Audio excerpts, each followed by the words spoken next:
Hey everyone, welcome back to yet another exciting and mind-blowing battle of the beer. I am Jason, this is Lucas. You know the drill, it's Fluxtaposed.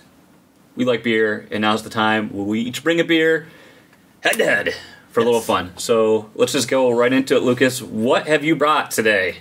Well, for you, I brought Shorts Brew Bellaire Brown.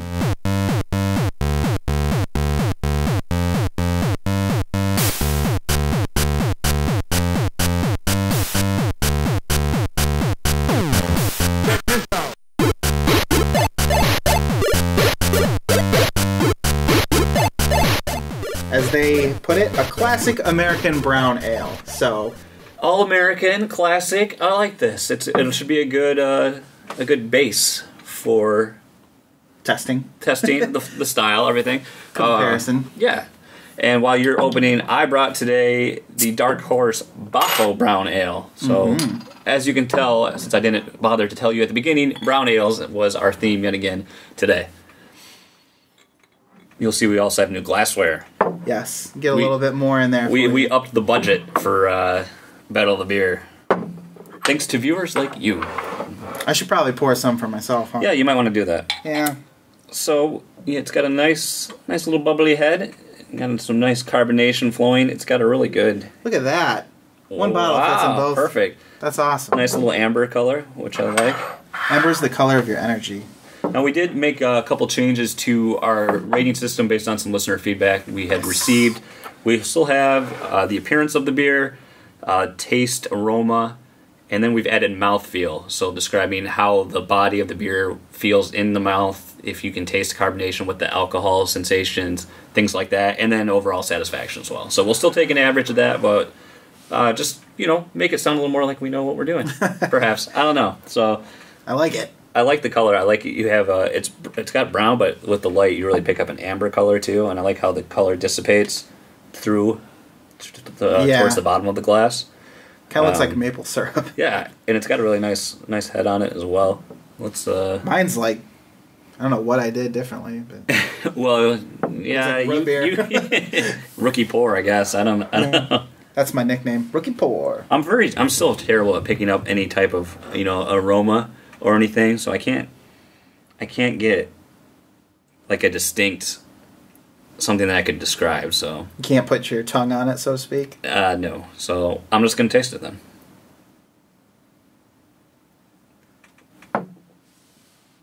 then.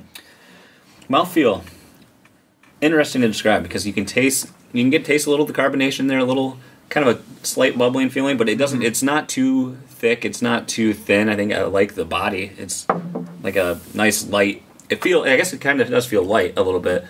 It's a little thicker than like a pale ale or something. Like I just had some Rolling Rock yesterday, and it's like that's way thicker. Yeah, that's a little bit thicker. I hope it's thicker than that. So.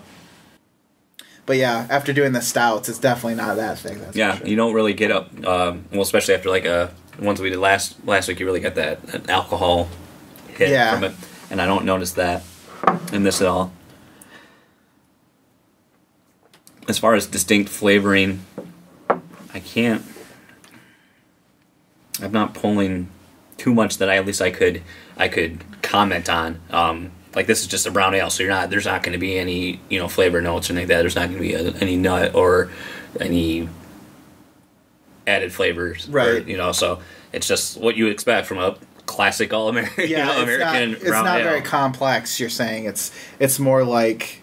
Yes, thank you. Complex. No, it's not. It's very simple. Well, and that's why we thought of it as kind of a benchmark. Yeah, because that should be just you're getting straight up brown. And ooh, look at that lacing we got there. Yeah. Nice little. That's good. Yeah. That's good.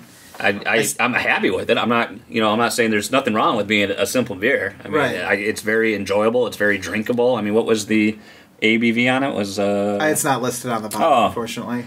Okay, we'll have to look that up. But I'm going to guess it's probably 5 to 6. I doubt it's much higher than that. I mean, with a brown ale, there's the IBUs. I'm sure aren't that high. I don't really detect a lot of any hops or any bitterness at all. It's just there's definitely not much bitterness to it at all that I can detect. It's very drinkable. It's very it's delicious in a way. Delicious. Yeah, I like it. I like it quite a bit. I think it's quite subtle actually, and like you said, that's not a bad thing. But I would have to agree with you that it doesn't really hit a lot of notes on the in the mouthfeel. I think I probably will be in agreement with you. It's not overly carbonated. It's actually almost perfect for me in that regard. I don't really care for overly carbonated beverages. They kind of burn my tongue a little bit, but this is good. Yeah, I have a sensitive tongue, and it's not like a beer you're chewing on the way down. So I mean, in terms of a body, I think it's pretty well evened. And well, I think of brown ales as kind of the in between something lighter and something like a stout that I generally would drink, but like for me, this is like fall beer or something. Warming up. Like we're not quite summer yet, but it's this would be a good good bonfire beer. Yeah, exactly. Well, we'll take a break here, cleanse the palate, add up our scores for this beer, and then we'll be back to crack open my selection. All right, we are back. Our palates are cleansed. We are ready to continue the battle. Yes. So we're kicking it up with my selection of the Boffo Brown Ale by Dark Horse.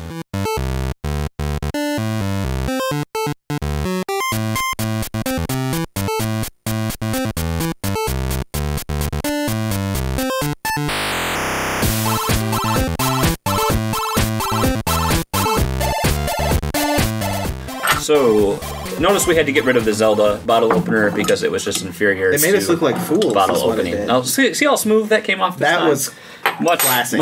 Much better idea. What am I doing? You're the guest here. Well, I mean, either way. Oh, yeah. Either way. Ooh, look at that little schmuck. Careful now. Oh, man, I'm going to spill it everywhere. I missed the bigger glasses already. I know. But, hey. Ooh, she's a bit darker. That's the Boffo. That's the Boffo. The Boffo's going to do that for you. Oh yeah. Oh. You can definitely smell the what do they call that? The wort when you're done with it. It smells just like how I imagine it must have smelled when they were making it.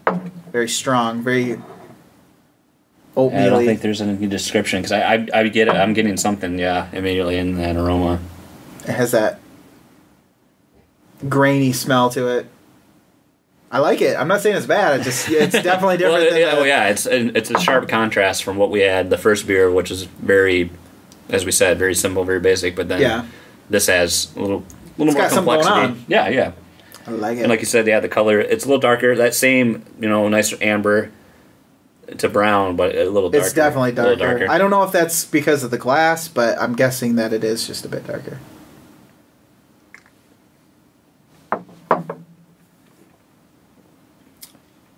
Oh yeah, there's a bit more going on there. Yeah. Well, we had a feeling this one. Well, we have a good feeling this one's a little stronger.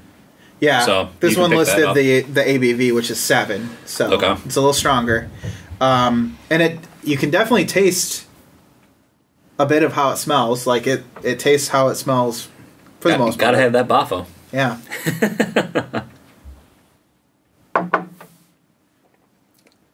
What do you think about the body? I'm not getting as much of a you can see it. Well, it's not quite as busy as the other beer, but I mean I'm not tasting the carbonation quite as much. I think for drinkability, I like how easy the Bellaire is, but I like the more this has a distinct flavor too that you're not going to get from an all-American brown.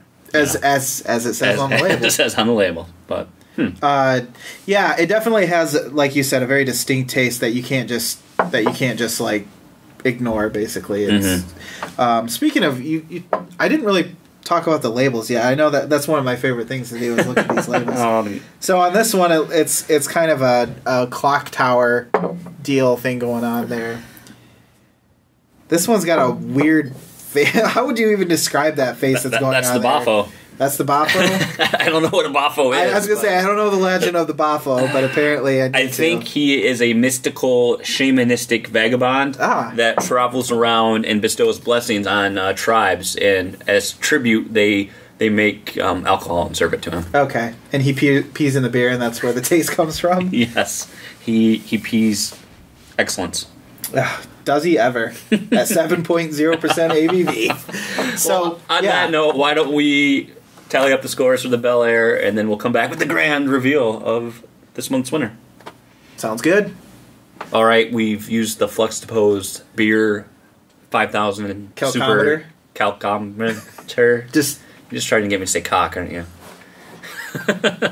Maybe. Anywho, so yes, we've tallied up our results, and it's time to reveal our winners for the bet of the beer. So mine were pretty close. I have a half a point difference. Really? Between mine two. Mine were not close at all. Wow. Well, I mean, they were close in the sense that they were close to 20, but one was on one side of it and one was on the other. Well, did you do the average?